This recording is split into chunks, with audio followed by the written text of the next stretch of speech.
sir, please record so that at least some of you can download actually. And try to download these things in the same day, because you do not know what will happen to tomorrow.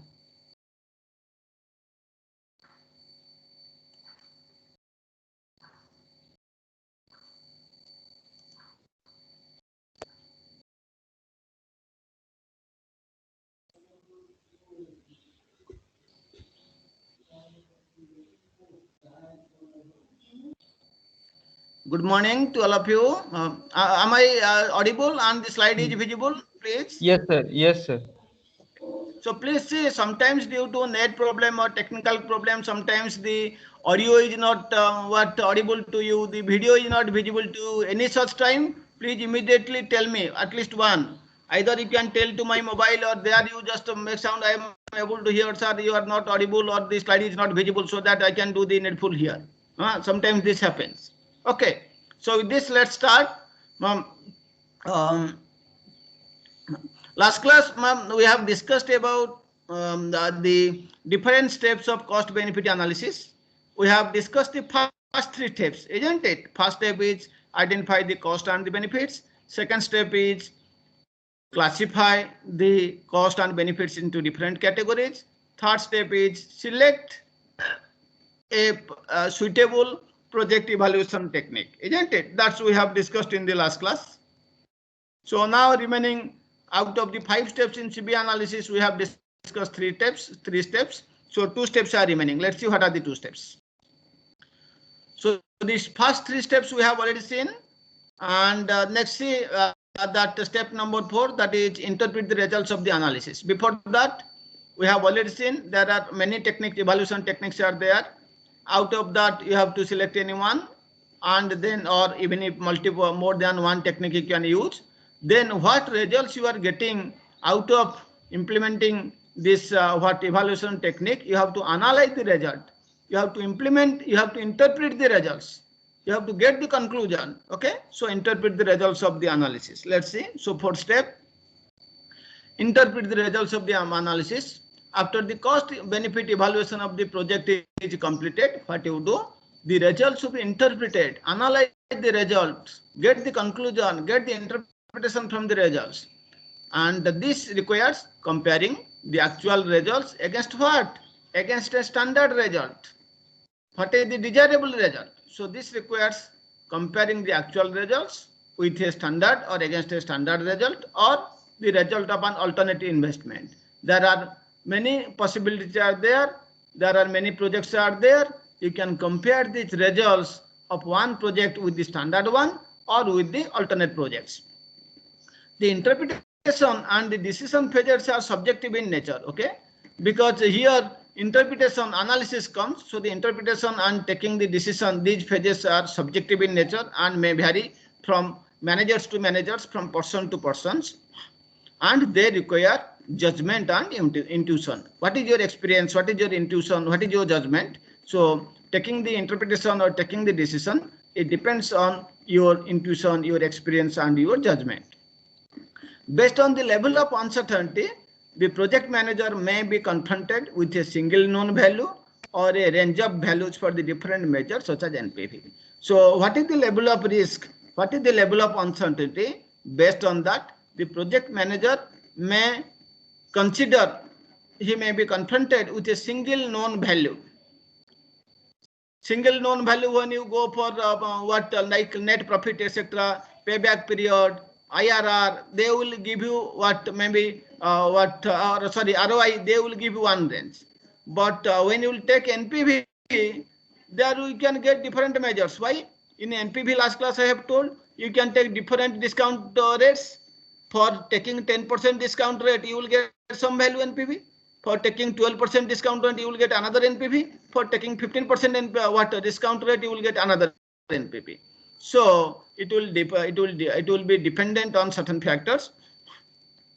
Based on the level of uncertainty, the project manager, he may be confronted with either a single known value or a range of values for the different measures. For example, as I have told, like NPV can take different discount rates such as 8%, 10%, 12%, 15%, etc.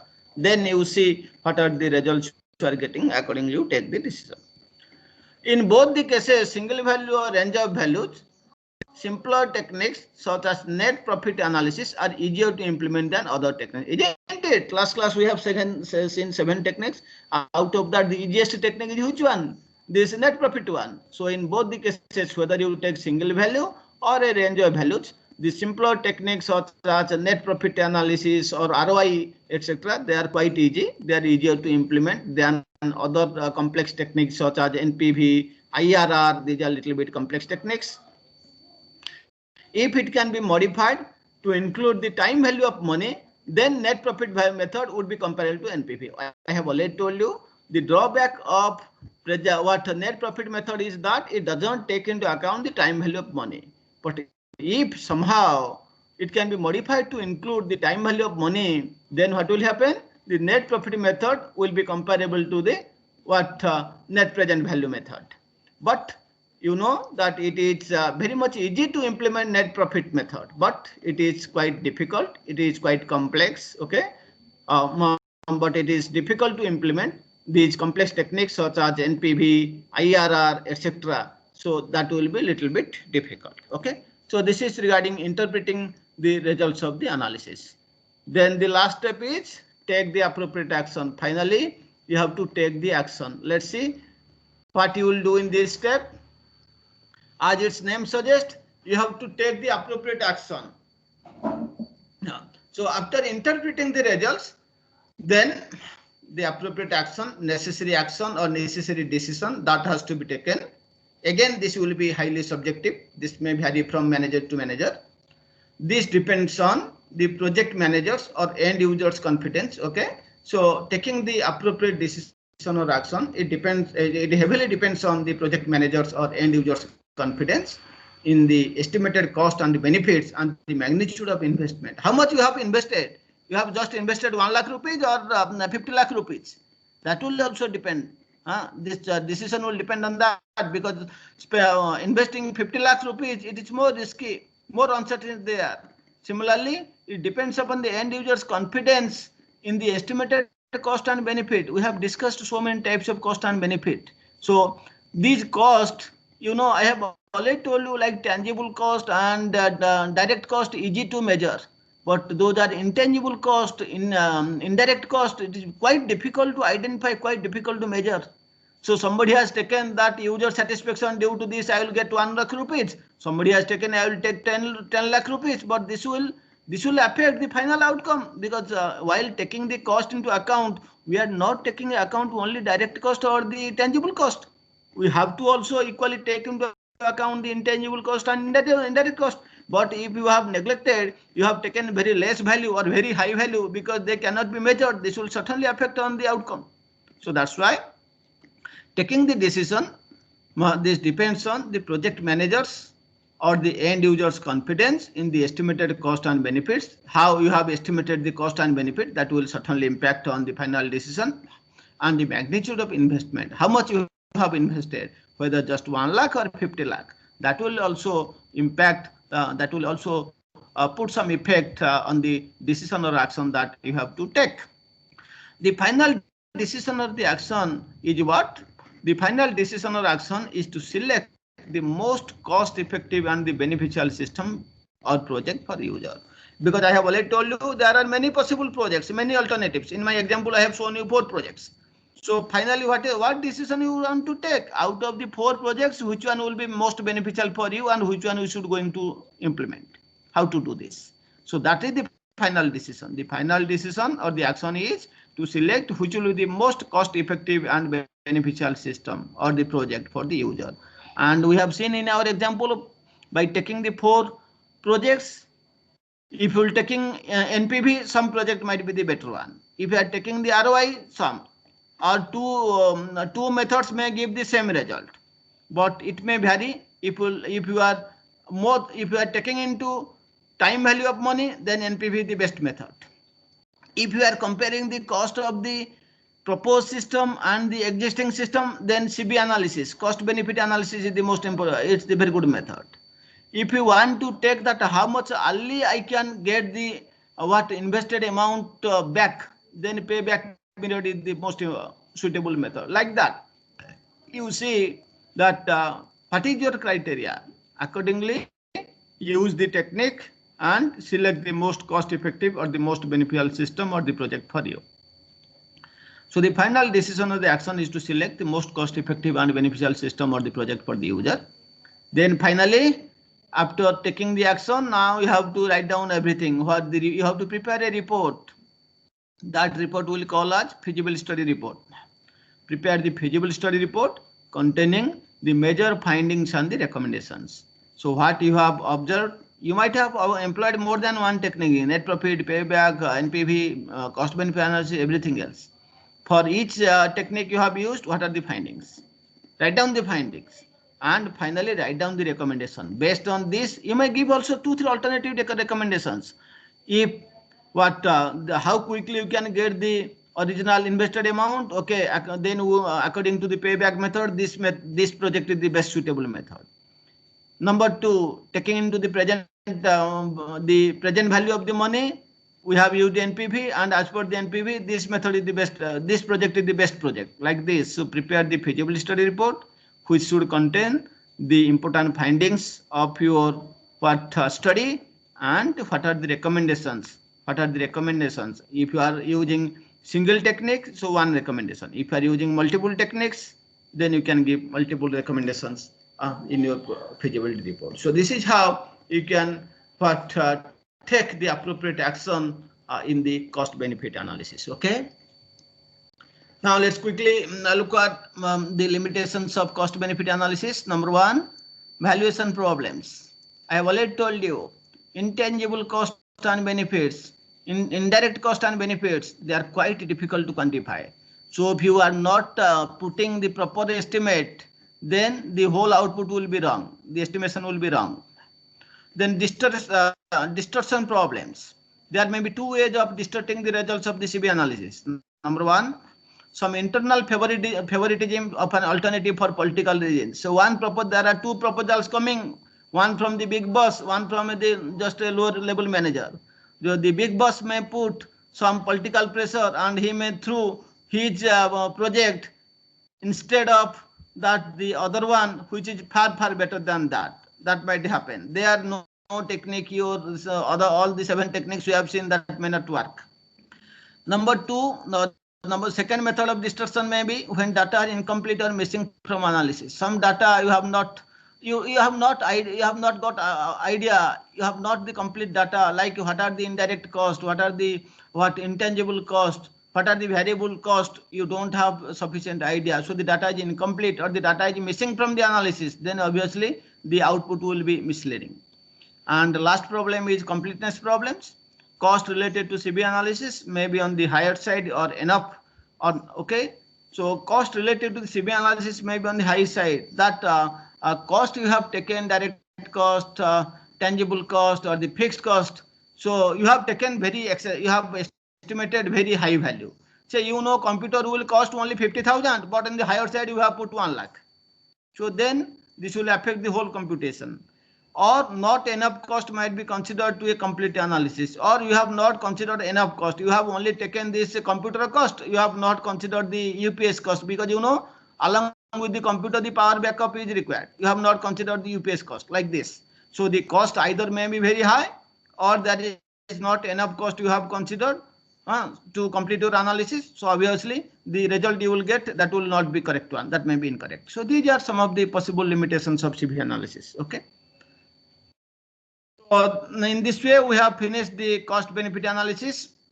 Now I am coming to another problem: how to deal with uncertainty while evaluating the projects. I have already told you 7 methods of evaluation, but I have told you every project has some risk. The projects where no risk, please remember, no profit, and the project having higher risks, it involves higher profit. Okay. And that's why I have told, while studying the business case, I have told out of the 10 components, 1 component is the risk. Okay, so now let's see how you can deal with the uncertainty among these techniques, the project evaluation techniques. I have told you 7 techniques. Let's take only few of them, how we can handle risks in those techniques, dealing with uncertainty. That means how to evaluate the risk evaluation. In my earlier slides, I have told that every project has some risks, and two types of risks are there. I have already told you: project risks and business risks. Also, I have told you earlier that project risks, they are related to the threats to successful project execution, that the project will not be, it cannot be successfully executed. So mainly the technical risks, they will come here. Like you are thinking that you will use 6G, and 6G suddenly it is not coming to the market within 1 year. So that is a project risk. Or your project depends upon satellite communication, you are not getting satellite communication, and satellite communication is failed. That is a project risk. What is about business risks? These are related to the factors threatening the benefits of the delivered project. How much benefit you are getting, whether the benefits are more than the cost or not, or the benefits are severely gone down, benefits are becoming less than the cost, how you can improve the benefits. So these are all business risks. In business case, our main focus is on the business risks. Project risks we'll see sometimes later on. So now let's see how you can evaluate the risks. So a few methods I have told here. Two I have taken from our previous technique, that is NPV and CB. How you can handle risks in NPV, how you can handle risks using CB analysis. Besides that, another three techniques I have taken: risk identification and ranking, and risk profile analysis, and using decision trees. I hope you must have studied decision tables and decision trees in BTech career. So all those methods we'll see. Let's go quickly. First is risk identification and ranking.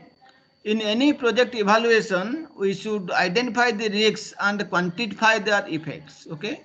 In what project evaluation technique you may take, NPV, net profit method, payback method, IRR, whatever that. In any project evaluation, we should identify what?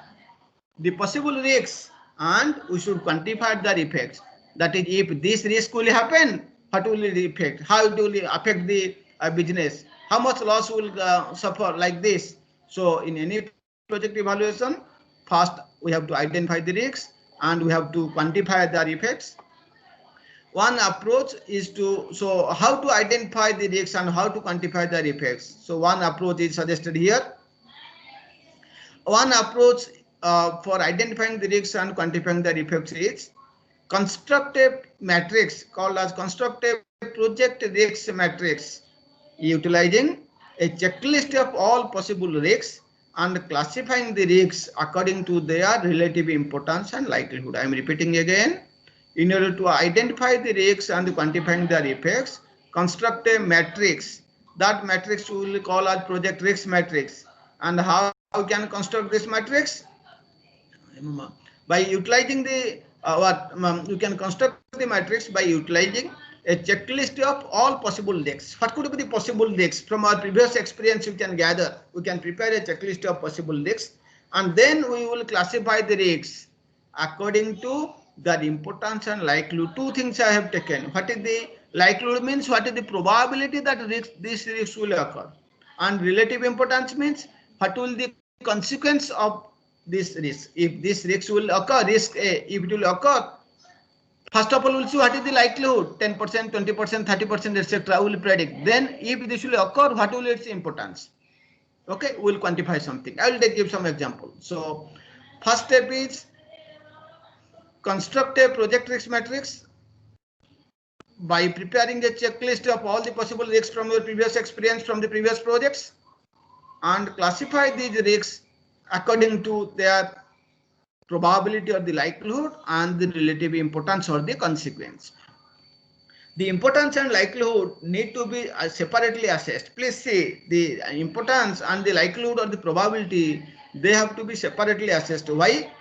Because we might be less concerned with something that, although serious, is very unlikely to occur. There might be some risks which is very serious, but very less chance that it will occur. But there are some other risks which are less serious, but the probability is almost certain, almost 90% chance they will occur. Then what will there? We should be more, even if here in the first case they are more serious, but since their chance is less, I should give less importance. I should be less concerned with this type of risks. Rather, I should be more concerned. I should give more importance to those risks which are very much certain, almost they will happen even if their effect is less. But I should give more importance to those risks which are almost certain, 90% certain, every day they may occur, even if their impact, their consequence is less. But I have to give more effort, I have to give more concern, I have to give more importance to these types of risks. Okay, so that's why importance and likelihood, they need to be separated, addressed or assessed. Okay. For example, let's say there is two projects, two alternatives are there, project A and project B. Project A might appear to give a better return than B, but it is more risky. Then what will happen? Since project A is more risky, I may prefer B. Or if I will see project A, I will consider project A, I have to give much more importance. What are the risks? I have to identify them. What is the probability of the risks? What are the consequences of the risks? All those things I have to evaluate. I have to prepare a matrix. Okay, in that way, if from the beginning I will leave, okay, A is having more risks, I will not go for this, I will go for project B. Okay, otherwise, and I have already told you, no risk means no profit. So if I want to get more profit, I have to handle the risky project A. And for that, I have to identify what are the probabilities, what are the risks, what are the probabilities, what are their consequences. Then I will create a matrix. Then I will develop this risk mitigation strategies. Towards the end, we will discuss the different risk mitigation strategies. I could draw up a project risk matrix for each project to assess the risk. So there are two projects now, A and B. I can draw a project risk matrix for project A, another project risk matrix for project B. Each risk matrix will contain two important things. One, the probability or the likelihood in terms of percentage, and other one is the consequence or the the consequence or the importance of the project. Okay, in that way I can construct a matrix. Let's see an example. So this is an example of a project risk matrix. As I have already told you, there will be two important columns. One is the likelihood or the probability, another is the importance. So for a project, I have added few risks, like the client rejects the proposed look and feel of the site. So we have developed a website, but the client is rejecting the proposed look and feel of the site. And if he is rejecting C, the importance must be high, because he is completely rejecting your website. The importance I have given high. But the chance is very less, because you are all good software developers. You know how to develop these websites, how you can give a better look and feel, how you can give a better GUI. So the likelihood is very unlike. Double hyphen I have put means very unlikely, the chance is very less. Competitors undercut the prices. Also, this is a very important. So according to my project, see, again I am saying these are subjective, may vary from organization to organization. According to my organization, if a competitor is undercutting the price, then its importance is very high, because the clients will be affected. Your clients will go to them. But likelihood is medium. M is medium. Okay, this might happen. The warehouse is unable to deal with increased demand. Its importance I have given M, and likelihood is very less, very low. Online payment has security problems, might happen. So importance is M, medium. Likelihood also M, medium. Maintenance cost higher than the estimated cost. What you have estimated, actually maintenance cost was much higher. So its importance is low, but likelihood may be also low.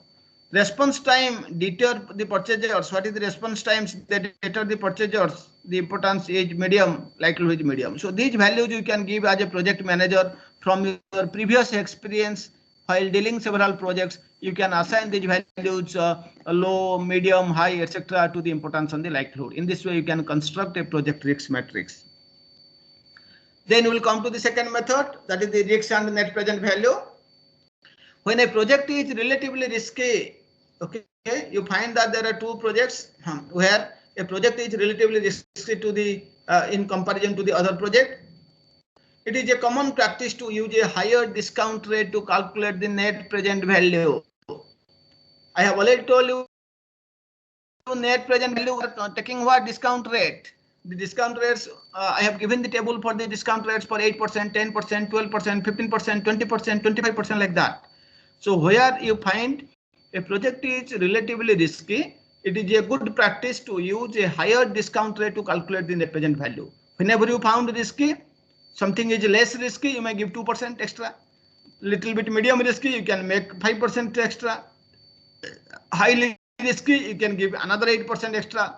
So that means if the normal discount rate you are considering 10%, for a low risky project you can make it 12%. For a medium risk project you can make 15%. For a high risk project you can make 18% of the discount rate. Okay, that's what I'm saying. So this risk premium might be, for example, be an additional 2% for a reasonably safe project. That means less risk is there. Or 5% for a fairly risky project, 8% for a high risky project. So this will be what? In addition to the normal discount rate. If a project no risk is there,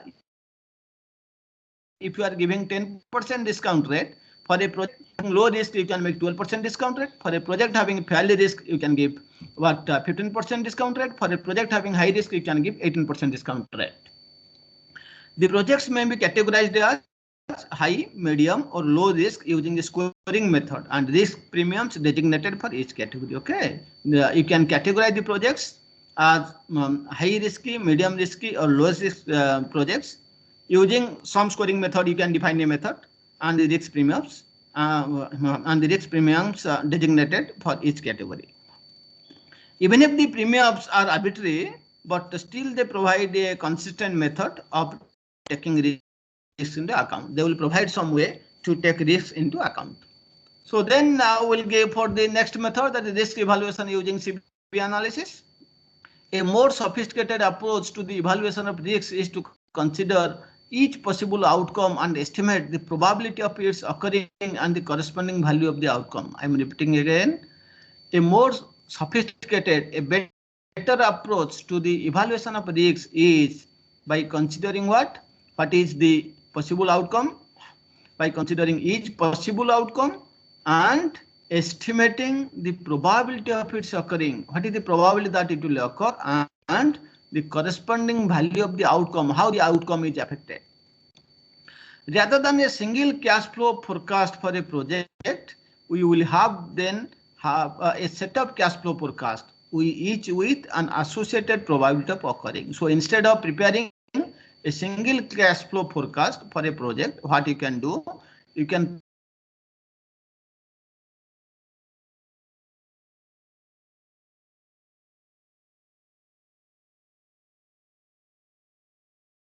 this cash flow will occur. The value of the project, how then it can be obtained? The value of the project can then be obtained by summing the cost or benefit for each possible outcome weighted by its corresponding probability. You know different weighted mechanism. I have already told you are giving some value to the probability, 10%, 20%, 30%, etc. Then what you do here? Multiply this probability with this possible outcome. Then what you there? How many such options are there? Find out this multiplication values of this outcome and probability. Then finally you sum. This will give the value of the estimated value of the project. I will take one example.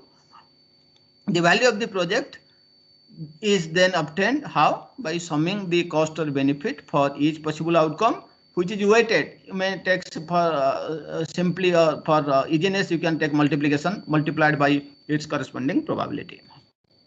Now, as I have already told you, I will take a small example. Please try to understand. This example is very much important. Here I am trying to see the impact of risk through cost-benefit analysis. A company is planning to develop a payroll application and it is currently engaged in CB analysis. Okay, a company, an industry is planning to develop a payroll application and it is currently engaged in the cost-benefit analysis. Study of the market shows that if the company can target it efficiently and no competing products become available, then it will obtain a high level of sales, generating an annual income of $8 lakh. I am repeating again, please try to understand. Study of the market shows that if the company can get it efficiently and no competing products become available, it will obtain a high level of sales, getting an annual income of $8 lakh. So if there is no competitors for your products and you are efficiently developing the product, then your sale will be very high and it will generate an annual income of $8 lakh. But problem is that it estimates that there is a 1 in 10 chances of this happening. How this can be no competitor for the product? Definitely in the market nowadays hundreds of competitors are there. So the probability, so getting this thing that no competing products are available in the market, its probability very, very less, 1 in 10 chances. That means 10%. Okay, that means 0.1. The probability that no competitor will be there and you will get a high value of sales like $8 lakh per in our year, its probability is only 0.1, 10%.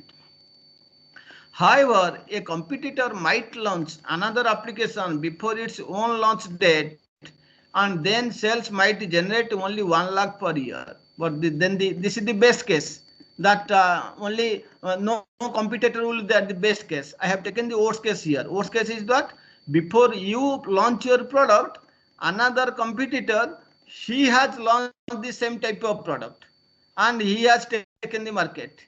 Then what will happen? Your business will be severely affected and you will get only $1 lakh per year. So I am saying this is the worst case. However, a competitor might launch another similar application before the launching of your own product, before its own launch date, and then the sales might generate a very less amount, maybe only $1 lakh per year, which is very, very less.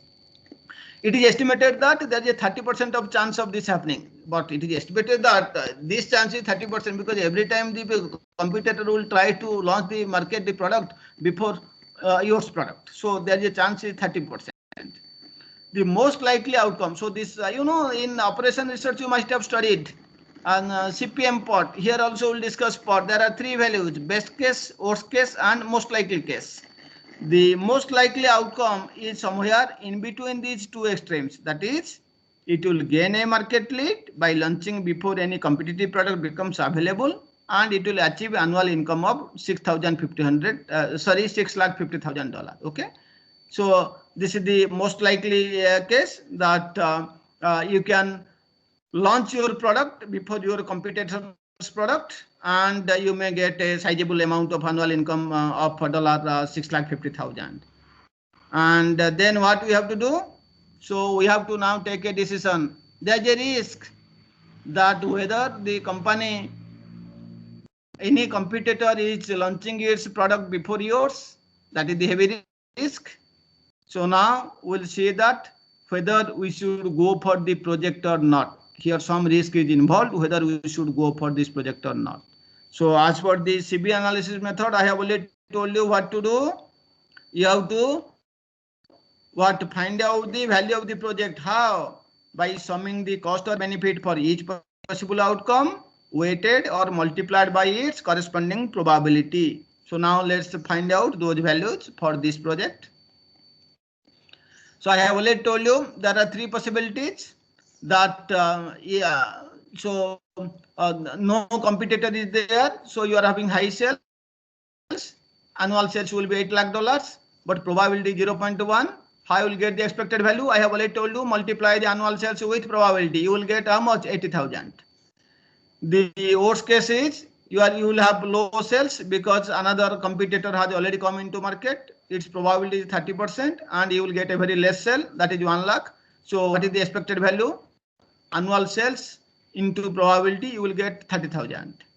And what is the most likely case? That you will take into market the product, the competitor is not coming before your launching date. So annual sales may be 6,50,000, but its probability. See, probability in the question it is not given 0.6. How I have got? Best case probability is 0.1. Worst case probability is 0.3. You know, total probability is 1. So I have added 0.1, 0.3, that is 0.4, subtracted from 1. 1 minus 0.4 is 0.6. In that way, I have got 0.6. So for the medium case, most likely case, the probability is 0.6. This value is already given in the question, 60,50,000. So how much expected value? Multiply these two things, you will get 3,90,000. And how you will get the total expected income? I have already told in my problem. You sum of the values. The value of the project is then obtained how? By summing the cost or the benefit for each possible outcome, weighted by what? Weighted by its corresponding probability. So I have found out the probability. The sales are given, multiply those things, you will get the expected value. For the whole project, the expected income is equal to addition of these three values. So you will get how much? I think 5 lakh. So the expected income is 5 lakh. Now I have to take a decision whether I should go for the project or not. So the development, additional information given to you are like this. The development cost estimated to be 7,50,000. Okay. So what is the development cost? I have already told you development cost is a direct cost. So the development cost, it is estimated to be 7,50,000. The sales levels are expected to be constant for at least 4 years. Say you are producing something, it is not just for 1 year. It is expected that the sales levels are maintained. The sales levels are expected to be constant. Okay, it is expected that the sales levels are constant for at least 4 years. Then the market may go up more or may go down. And also you have to, this is the one-time cost, development cost is this, but there are some annual cost. You have to give money to your delivery boy and salesperson, etc. So annual costs are also estimated at how much? 2 lakhs per year. So annual cost is 2 lakhs per year. Now question is, would you advise to going ahead with this project or not? So let's see. Our objective is cost benefit analysis. I have to analyze how much cost I am putting here and how much benefit I am getting here. Then I will take a decision. Please see. So what is the average sale? Expected outcome, income per year is coming to how much? 5. So expected sales, and I have already told you the sales level will, we have assumed that the sales levels will remain constant for at least 4 years. So how much money I will get? $5 lakh into 4, isn't it? So expected sales of $5 lakh over 4 years will generate how much? 5 lakh into 4, 20 lakhs. But the annual cost is how much? Again 2 lakh per year.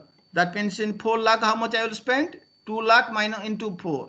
So 20 lakh minus 8 lakh. It is coming to how much? 12 lakhs. So expected sales over 4 years for this product is, or it may be 12 lakhs.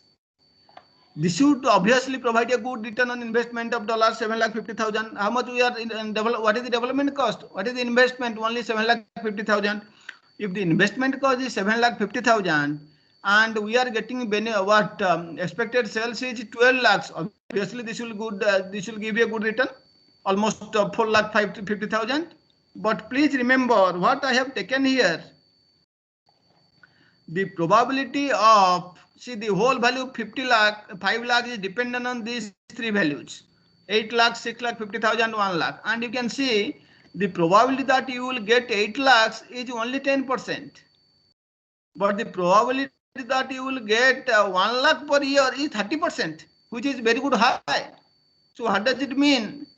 If I will take up this project and the market is low, this 30% is going to happen, then my expected value will go down. It will go down in like anything else. So this is not advisable to go for that, because there is, here you can see 30% chance is there that I will get only 1 lakh per income. So for in 4 years I will get only 4 lakhs if this is happening. So that's why even if the even if this will provide a good return on investment of $7,50,000, but if the sales will be low and you know there's a 30% chance, then the company will lose a huge amount of money. So it is not advisable to take up this risky project. So by analyzing this cost and benefits, by performing the cost benefit analysis, we observed that we found that it is not advisable to take up this risky project. Okay, this is how cost benefit analysis can be employed to handle the risks, to take a decision regarding risky projects, whether we should go for these projects or not. So the limitations of this risk handling with cost benefit analysis is that assigning probabilities of occurrence is a challenge, isn't it? This probability, this only you are expecting from your previous experience. 10%, 60%, 30%. So getting the accurate probability is a challenge. You have to, it depends on your experience, your judgment, etc. Then it does not take full account of worst case scenarios. If suppose only this thing happens, this 30% thing. This is the worst case. If this will happen, what will the consequence? It does not take into account anything else. If only worst case will happen, what will happen? It does not take into account. Cost benefit analysis does not take full account of the worst case scenarios. Okay. This is a small technique, risk profile analysis. This is an approach which attempts to overcome some problems of cost benefit analysis. We have already seen some of the problems of the risk handling with cost benefit analysis. These two problems we have seen here. This is an approach which attempts to overcome some problems of CV analysis method by constructing a risk profile. So now let's see what do you mean by risk profile. So this risk profile analysis, as its name suggests, it is an approach which attempts to overcome some of the problems as we have discussed earlier. The problems of cost benefit analysis method is by constructing a profile known as risk profile using sensitivity analysis. So this constructing of risk profiles using sensitivity analysis involves each of the parameters that may affect the project's cost or benefit. Okay, so constructing the risk profile using sensitive analysis involves all the parameters, each of the parameters that may affect the project's cost or benefit to ascertain how sensitive the project's profitability is to each factor, how each of the factors they may affect the project's benefit, the project's profitability. We have to analyze the impact of each factor on the project's profitability. So this involves each of the parameters that affect the project's cost or benefit to ascertain how sensitive the project's profitability is to each factor. We might vary one of the original estimates by plus or minus 5%. Okay, there are several parameters. So we might vary one of the original estimates by maybe plus 5% or minus 5%, and then we can recalculate the expected costs and the benefits for the project. Then we have to recalculate the expected cost and benefits of the project. Then we can take a decision. By repeating the above exercise for each of our estimates in turn, so if we will repeat this exercise for each of the estimates in turn one by one, then we can evaluate the sensitivity of the project to each factor. Okay. By evaluating this exercise for each of our estimates in turn, we can evaluate what is the sensitivity of the project to each factor. By studying the results of the sensitivity analysis, we can identify the factors which are most important to the success of the project. Okay, so by studying the results of the sensitivity analysis, we can determine the factors which are very much important to the success of the project. We can also know which factor, due to which factors we may get into loss. So we can identify the factors which will be important for the success of the project. We can also identify the factors which can lead the project into failure. We then need to decide whether we can exercise better control over these factors or otherwise mitigate the effect. So if we can identify which factors are leading to success and which factors are leading to failure, then we can decide whether we can exercise better control, whether we can control those factors, whether we can have control on these factors. If you don't have control on these factors, then we have to try to mitigate their effects. Okay, then we should try to mitigate their effects. We then need to decide whether we can exercise better control over these factors or otherwise we have to mitigate the effects of these factors. If neither is the case, that means neither we can have control on the factors nor we can mitigate the effects. Then what we should do? We must live with the risk or abandon the project. So either we have to will remain with the risk or abandon the project. Just say this corona, we are trying to mitigate this, but so far you know what vaccine or no medicine is coming. So what we have to do? We have to live with the corona. And as far you say, as somebody was saying, we are trying to bring the students in November, December or January, because we cannot wait for another 1 year till the corona period is over. So if neither is the case, then we must have to live with the risks or we have to completely abandon the project. But in the corona case, we cannot abandon these classes, exams, etc. So finally, we have to live with the corona, but with the COVID-19. So if neither is the case, then we must live with the risk or abandon the project.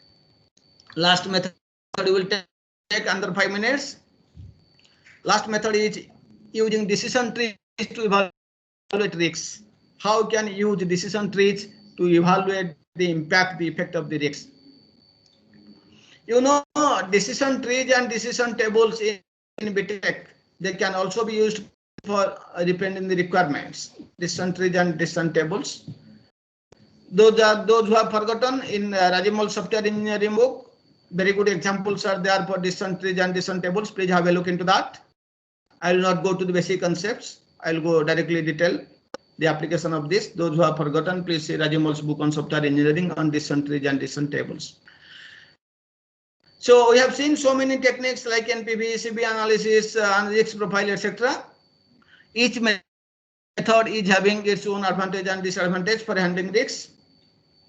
The previous approaches, they assume that the project managers, they are passive by standards, allowing nature to take its own course. The previous approaches, they assume that the project managers, they are just remaining passive. They assume that the nature will take its own course. The project manager can only reject the over-risky projects or with risk profile. They are just becoming passive. They can only, what they can do, if a project with less risk, they can accept, or if a project is very high risky, over risky, they will reject. But that is not the case always.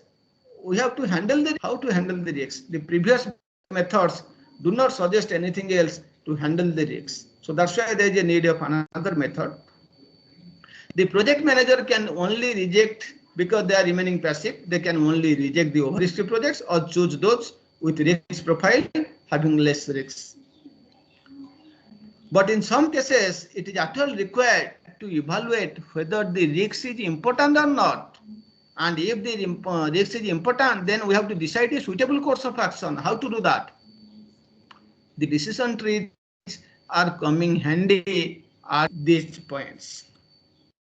Such decisions will limit or affect the future options, and it is very much important to assess how a decision will affect the future profitability of the project. We must know. We have to we have to assess how a decision is affecting the future profitability of the project. The previous methods cannot handle this problem. The previous method cannot handle about the risks to know how a decision is affecting the future profitability of the project or not. Decision trees is another method which come in handy in these scenarios. Okay. So now I assume that you know decision tree in BTech. So with this, I am taking a simple example to illustrate how decision trees can be used to handle risks. Please try to understand coolly. This is a little bit a twisting problem. Please try to understand. A company is considering when to replace its sales order processing system. Suppose a company is performing the sales order processing manually now. Now the company is thinking, it is considering when to replace its sales order processing. They have to take a decision when to replace its sales order processing. This decision of replacing the order system depends on one important thing known as the rate at which its business expands. So obviously, if there is no business, they will like it to replace. So the decision depends on the rate at which its business expands. If its market share increases, then the existing system might need to see. If its market share increases, then the existing system might need to be replaced within 2 years. Now let's see, if will not replace the market, if market system increasing, if the market share increases, the sales increases, but the organization is not replacing its manual system, then what will happen? Let's see the consequence. Not replacing the system in appropriate time could be an extensive option, could be an expensive option, as it could lead to loss of revenue. Okay, I'm repeating again. Not replacing the system in appropriate time could be an expensive option, but it may lead to lost revenue. The company may lose some revenue if it cannot cope with the increased sales, because much demand is coming, but you are not able to handle the increased sales because you are running just manually. You don't have a better sales order processing system, so you cannot fulfill all the demands. So you will you may land into loss of revenue. Now, replacing the system immediately will be very expensive, isn't it? It's not that today you will think tomorrow you can replace your system. Not possible. So, replacing the system immediately will be very expensive. Now, there are two things: replacing the system. Another is extending the system. If I can extend my existing system, that is the other objective. So, two options I am taking: replacing the system and extending the existing system. Extending the system will have an NPV of $75,000. Okay, if you will extend the system, existing system, it will have NPV of $75,000. Now, if the market expands, this will be turned into a loss with an NPV of minus, I think 10, 1, 2, 3, 4, 1 lakh. So you are just extending the system, it is an NPV of this. But if the market then this will be turned into a loss of something loss with a loss with an NPV of $1 lakh. Why? Due to loss of revenue, because you are just extending. So it may not handle all the what needs. There might be a loss, and this loss may be an NPV of minus $1 lakh due to the lost revenue. So this is we are discussing what? Extending. So if the market now expands, so this is two possibilities are there. The market expands, that means your sales extend, they are expanding, and second is market doesn't expand. If the market expands, then what is the consequence of replacing? This is the consequence of extending the system. These two values, 75,000 and minus $1 lakh. But if the market expands, if I will replacing the system, because you are having more sales, you want to replace from manual to automatic. So if the market expands, replacing the system will have an NPV of $250,000. It's positive. You will get more profit. Due to why? Due to the benefits of handling increased sales, more sales, and other benefits. But if the sales do not increase, you have already replaced your system, but your sales are not increasing, do not increase, the benefits will be severely reduced, and the project may suffer with an NPV of 5 lakhs. Because you have replaced your system, after that no business, market stopped, no, the market is not expanding. That means your project will suffer an NPV of 5 lakh. So now let's see what is the probability.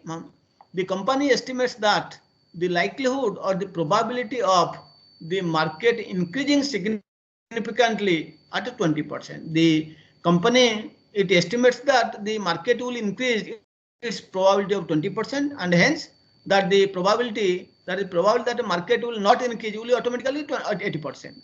The probability that the market increase will 20%, probability that the market will not increase is 80%. So now we have to take a decision. Now risk is there because market may extend, expand, may not expand. So there is a risk. So based on the given information, we have to take a decision whether we should take up the project or not. That means whether we will expand the project or whether we will extending the project, or whether we will extend the existing system or we will replace completely the existing system. We have to take a decision. We can use the decision tree for this. Now let's try to draw the decision tree. My starting point is D. I have already told you there are two options. The existing system may be extended, or we can replace the existing system maybe with an automated system. Then you know there are two possibilities. Market may expand, market may not expand. I have already told you the possibility or the probability of the market expansion is how much? 20% here. and the probability that the market will not increase is 80%. So market expansion is 20%. Market, it may not expand. The probability that the market will not expand is 80%. Similarly, in replacing system, market may expand, market may not expand. Now let's see the values. If let's we want to extend the system and probability is market expansion 20%. So see, for extending this thing, yes, extending system will have an NPV of how much? 75,000.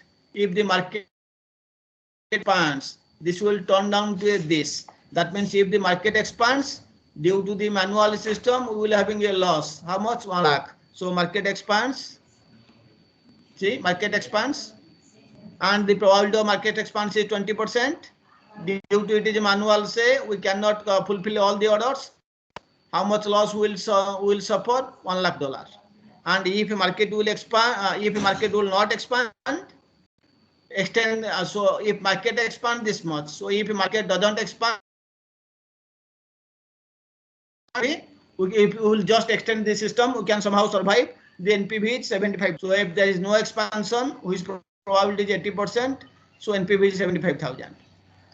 Then replacing, if you will replace, see, if you will replace, replacing, if the market expands, NPV 2 lakh. If you will replace, market expands, profit is 2,50,000. Why? Due to benefits of increased sales, better MIS, etc. And if the market does not expand, then what will happen? We have replaced the system, or the market doesn't expand, so there will be a loss of NPV minus 55 lakh. See, if no expansion, it is minus 50,000 or 5 lakh. Just see, I'm sorry, it's showing here 5 lakh, but here 50,000. Just I think there is a mistake. Just quickly let me check. Just 1 minute, please.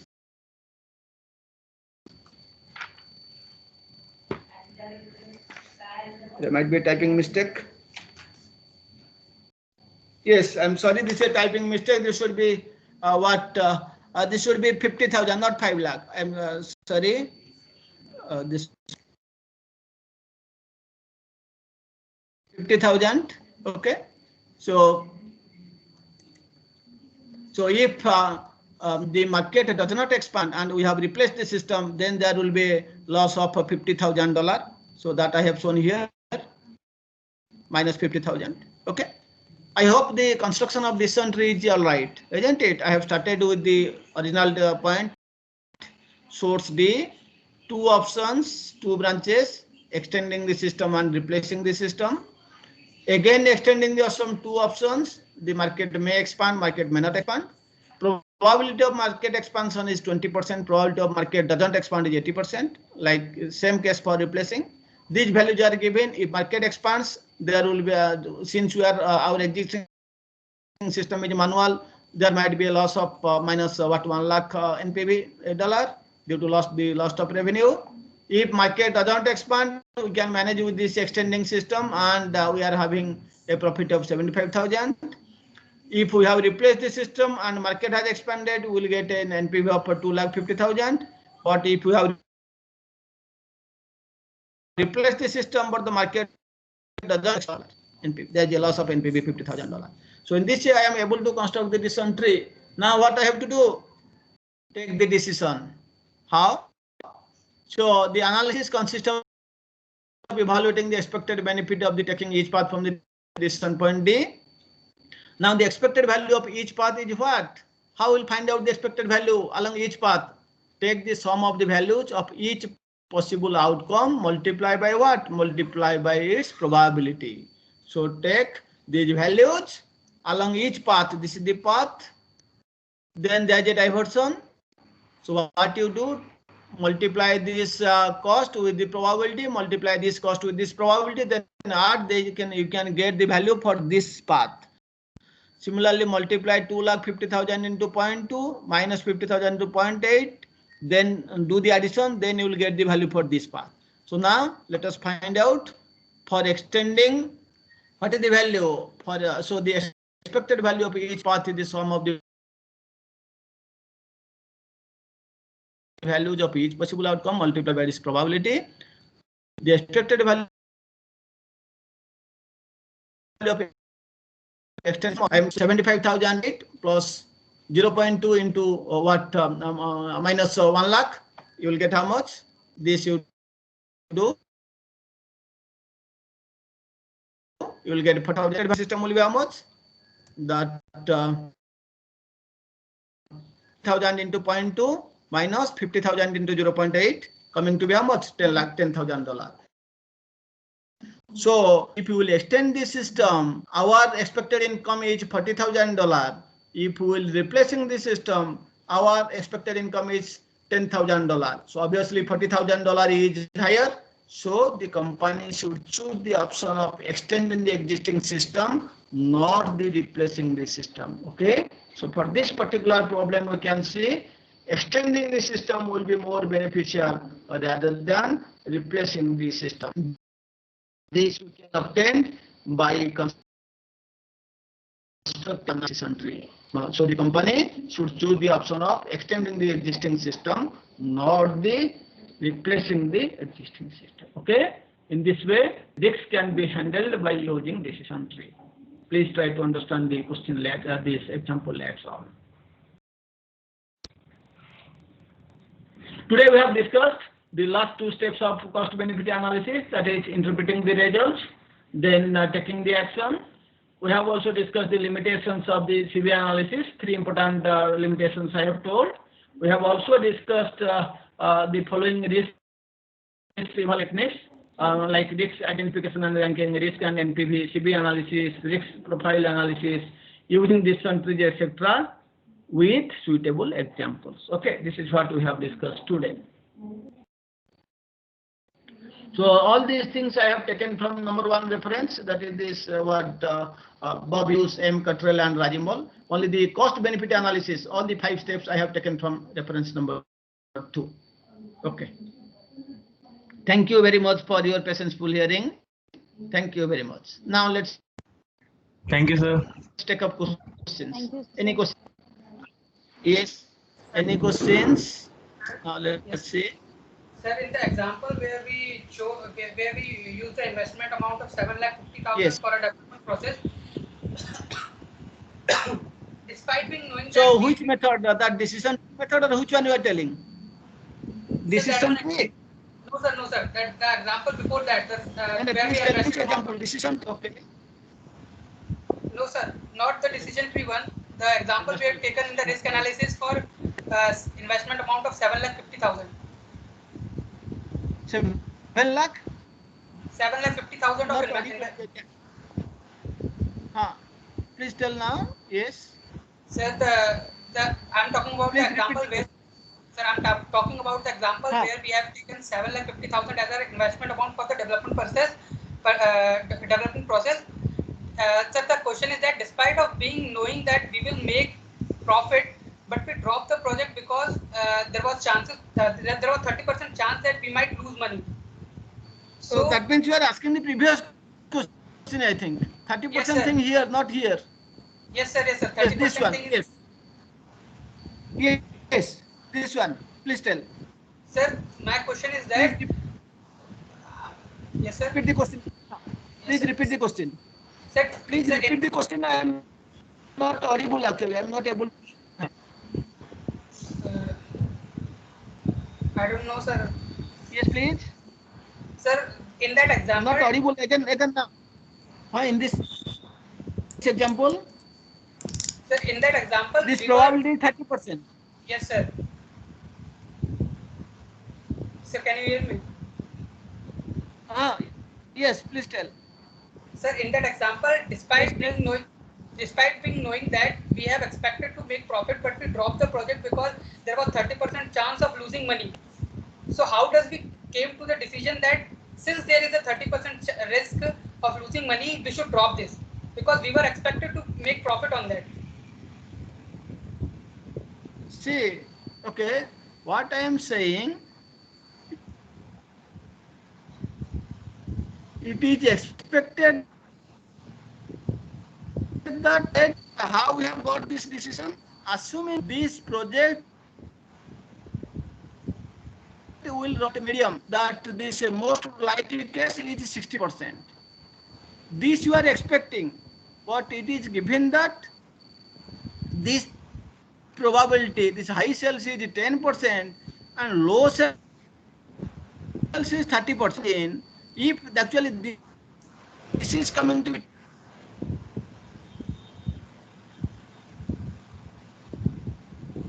true, that business, but now is coming true, because these are all probabilities. Then you see your business will be tremendously affected. Your income is tremendously affected. Here it is 8 lakhs. Here it will go worst, 1 lakh. If you get that, you will get only these 20 lakhs you are getting, it will become only 4 lakhs. So then you will 4 lakhs minus 8 lakhs, you will go into loss. So that's why it is predicting that even if this will give a good return, these are all predictions. I am saying, please, these are all predictions on investment of this. But if the sales are low and these sales becoming low, there is a heavy chance, 30% chance is there. So the company will lose money.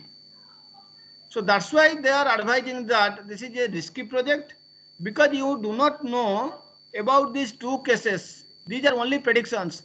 That no, see, this is very rare that no market competitor will come, and there is some probability 30% that a competitor will come. And if that competitor will come, your revenue is going tremendously down, 1 lakh. And hence, in a long run of 4 years, you will be only landed into loss and loss. That's why they are saying that they are advising. They are not stopping you. They are advising that please do not take up this project, because if some competitors come into the market before your launching date, then you are finished. So you will bear severe loss. That's why they are recommending that don't go for this project. This is the what you can say inference. But there can be another manager, he can say that no, okay, there is risk, I will proceed with this. If I am having sufficient money, I can balance.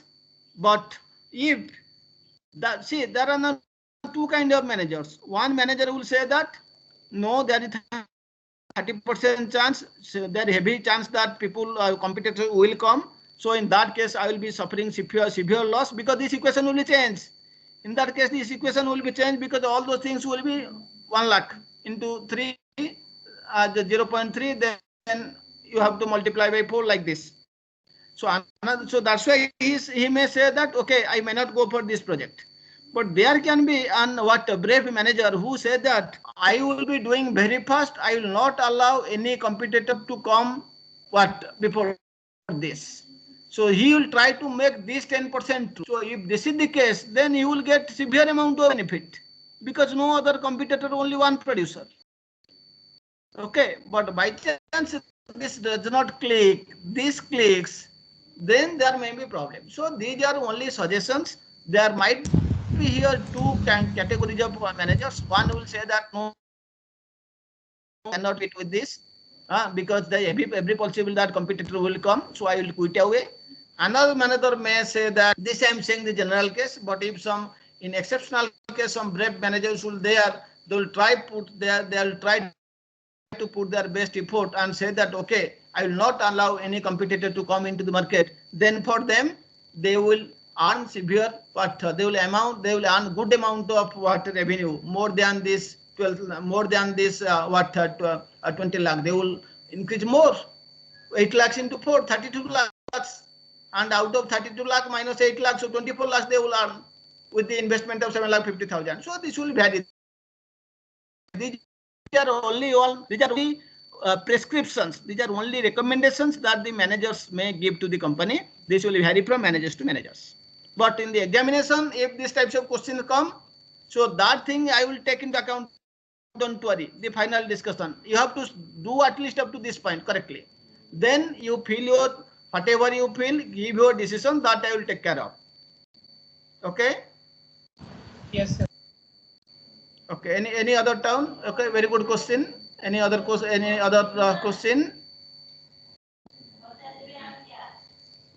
Please have a look into this question tonight and then try to answer.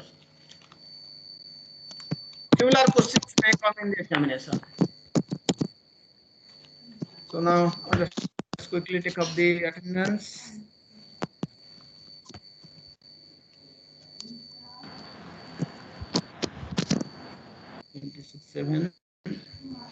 Pawan? Yes, sir. Pawan? Yes, sir. Okay. Then Arya Kumar Abhishek? Yes, sir. Arya Kumar? Yes, sir. Rosam? Yes, Ashish sir. Kumar? Ashish Kumar? Ashish Kumar Chaudhary? Samya Ranjan Gowda? Present, sir. Soumyaranjan, present. Gowda? Okay. Present. Siddhartha Present. Gupta? Siddhartha Gupta? Siddhartha Gupta? Saurabh Gupta? Present, sir. Saurabh Gupta, present. Okay. Niranjan Jamunda? Present, sir. Niranjan? Niranjan. Okay. Sir, Vaibhav? present. Vaibhav? Present, sir, Vaibhav. Okay. Present, sir, Vaibhav. Okay. Then Ankit Prasad? Present, sir. Ankit Prasad? Okay. Ankit Prasad, present. Okay. Mohit Raghuvanshi? Present, sir. Mohit Raghuvanshi? Mohit Raghuvanshi. So what happened last Present, class, sir. Mohit Raghuvanshi, yesterday? Mohit? Mohit, what happened last class, yesterday?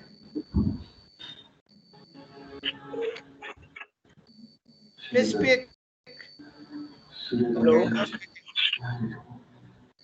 Hello. Okay, so all the classes remained what absent, I am putting cross. Sashida ready? Sashida ready? Present, sir. Sashida ready? Yes, sir. Present, sir. Am I audible? Okay. Yes, sir. I am present, sir. Am I audible, sir? Yes. Alok Sahu? Yes, sir. Alok Kumar Alok Sahu? Sahu, Alok Sahu, present, sir. Okay. Where is Alok Sahu? Okay. Sir, present, sir. Okay. Akshay Suragi? Present, sir. Present, sir. Present, sir. Okay. Okay. Thanuj? Thanuj Kumar? Okay. Shashank Shekhar? Shashank Shekhar? Present, sir. Present, sir. Subhashis Behra? Yes, sir, Subhashis present. Behra? Present, Where sir, is present. Subhashis Behra? Sir, yes, sir, I am present. I'm not able to see Subhashis Behra. Can you make your video on or so? Not able to see you? Okay, absent. Sir, You are not making your video on, so I think somebody is making a proxy. I'll make you absent. Yes. sir, Ankesh? is it Present, sir. Ankesh? Rakesh, Sir, present. so is it visible now? Then Rajendra? Present, sir. Rajendra Nath. Yes, sir, present, sir. Where are you, Rajendra Nath?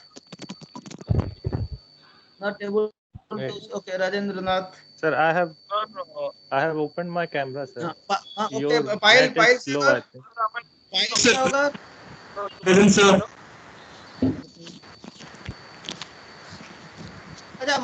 Mahendra, you can switch up your audio. Mahendra, please switch up your audio because I am not able to listen others. Vikas Kumar, MTech Vikas Kumar.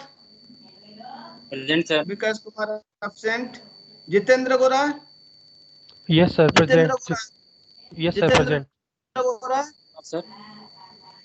Sir, Jitendra Gora present. Jitendra is present. Yes, sir.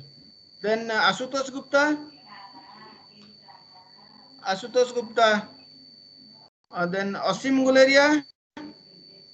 Present, sir. Asim Guleria. Present, sir. Ashim Gulegi. Pratik Jaiswal. Yes, sir. Present, sir. Pratik Jaiswal. Present, sir. Shubham. Present, sir. Shubham Pradeep. Yes, sir. Present. See, in spite of my repeated calls, you are not making your video on. So if something Sir, Subhash is where I am present. Sir. is I've made my video on. marked minus, arm of the record, then Sir, I've made my Nirmal video on. Chandra. Nirmal. So why you are not making on other time? Why you are I will go back. 10 times I am calling you. Sir, I made my video and then you had moved on to the next one. Sorry. Sir, when I was making my video on, you had already moved to the next roll number. Of course. Shall I call 15 times? Sir, I am telling from the very beginning when. No. You should wait for your roll call, and before that, while I am coming, maybe first time or second time, you should make your video on. Why shall I call 10 times, 20 times? All the students will be waiting for you. Okay, sir. Vikas Kumar, sir. Mohammed Nirmal Chandra Panda. Yes, sir. Present, sir. Nirmal Chandra Panda. Nirmal Chandra Panda. Okay. Then Siddharth Rautrai. Present, sir. Siddharth Rautrai. Present, sir. Present, sir. Indra Saha. Present, sir. Okay. Then Ranveer Singh. Yes, sir. Present. Present, sir. Singh. Yes, sir. Present. Then Somasekhar. Present, sir. Present, sir. Somasekhar is present. Somasekhar is present. Present, sir. Present, sir. Then Present, sir. Rishabh. Present, sir. Present, sir. Rishabh Soni, present, sir. Then Rishabh Soni present, what? sir. Akshay Kumar. Sir, Somashekar. Akshay Kumar. Present, sir. Okay. Then Rishabh Soni. Then Akshay Kumar. Rahul Sahu. Present, sir. Rahul Sir, Sahu. present. Chandrakant. Present, sir. Chandrakant. Present, sir. Then Shibham. Present, sir. Shibham Dalmia. Present, sir. So what happened in last class, Shibham? Yesterday's class? Sir, I was present. At the starting You of the are- class also, I told you, sir, that I was present for the past No, 3 days. Shibham, what happened last class? Yesterday, are you present? Yes, sir. So yesterday you told me na that what happened for the last 2 classes. I will check from the system again. Yes, sir. I was present in all the classes, sir. Okay. Then Achyut Kumar. Achyut Kumar. Then Rakesh Kumar. Present, sir. Rakesh Kumar. Present, sir. Mahendra Kumar. Present, Mahendra sir. Kumar Sharma. Sir, present, sir. Present, sir. Yes. Then Srilekha. Sir, present, sir. Present, sir. Okay. Dual degree Shifa Tarannum. Present, sir. Shifa Tarannum. Present, sir. Shifa. Yes, sir. Present, sir. Okay. Then Shubham Kumar Behra. Present, sir. Present, sir. Durga Sri. Present, sir. Harshita. Present, sir. Shashwat Pradhan. Present, sir. Then Raju. Yes, sir. What happened last class, Raju? Sir, in our area, no power, sir. No power. Yes, sir. Okay. Then Kumar Mapnip.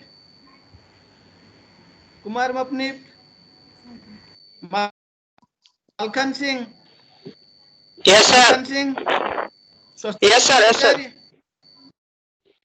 Present, sir.